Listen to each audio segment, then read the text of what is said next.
Колку ученици се заразени со коронавирус и колку се во изолација не се кажува во апсолутни бројки. Министерката за образование и наука Мила Царовска им порача на новинарите да си ги пресметаат процентите.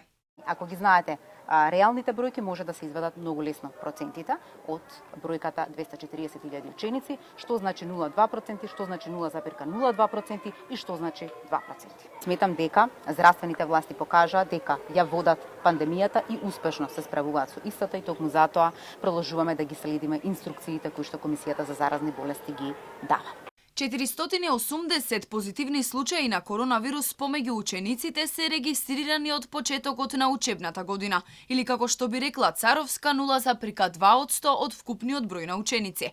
Само за еден ден, во понеделникот, се заразиле 0,02%, односно 48 ученици. За тоа колку ученици се во изолација, Министерството нема точна бројка. Според Царовска, одговорот го имаат надлежните институции кои издаваат решенија за самоизолација. Во моментов 2% од учениците во основно образование следат онлайн настава, а во средните училишта тој процент изнесува 7%. За процентите на Министерството им замери и Народниот правобранител. Реагира дека бројот на заразени ученици расте, а проблемот е што протоколите не се спроведуваат и почитуваат во целост. Народниот правобранител отвори и предмет за да ја следи состојбата во училиштата и што надлежните органи преземаат за непречено остварување на правото на учениците за образование.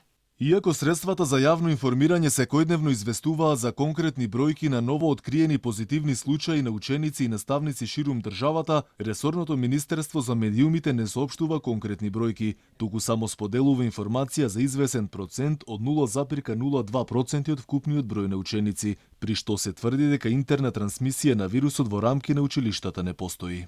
Поплаките од родителите кои секојдневно ги добива Народниот правобранител се однесуваат на мерките во училиштата, постојаното изложување на учениците на пробев, постојаното носење маски кое предизвикува главоболки, неопремени тоалети, метеж пред влезовите на училиштата, голем број ученици во една паралелка, недостаток на учебници.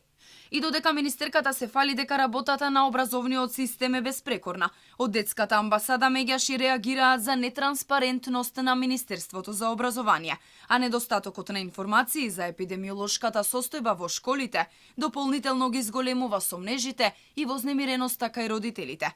Побараа да се воведе задолжително бесплатно тестирање за сите ученици и персонал во училиштата и наставата да се одвива на отворено додека дозволуваат временските услови.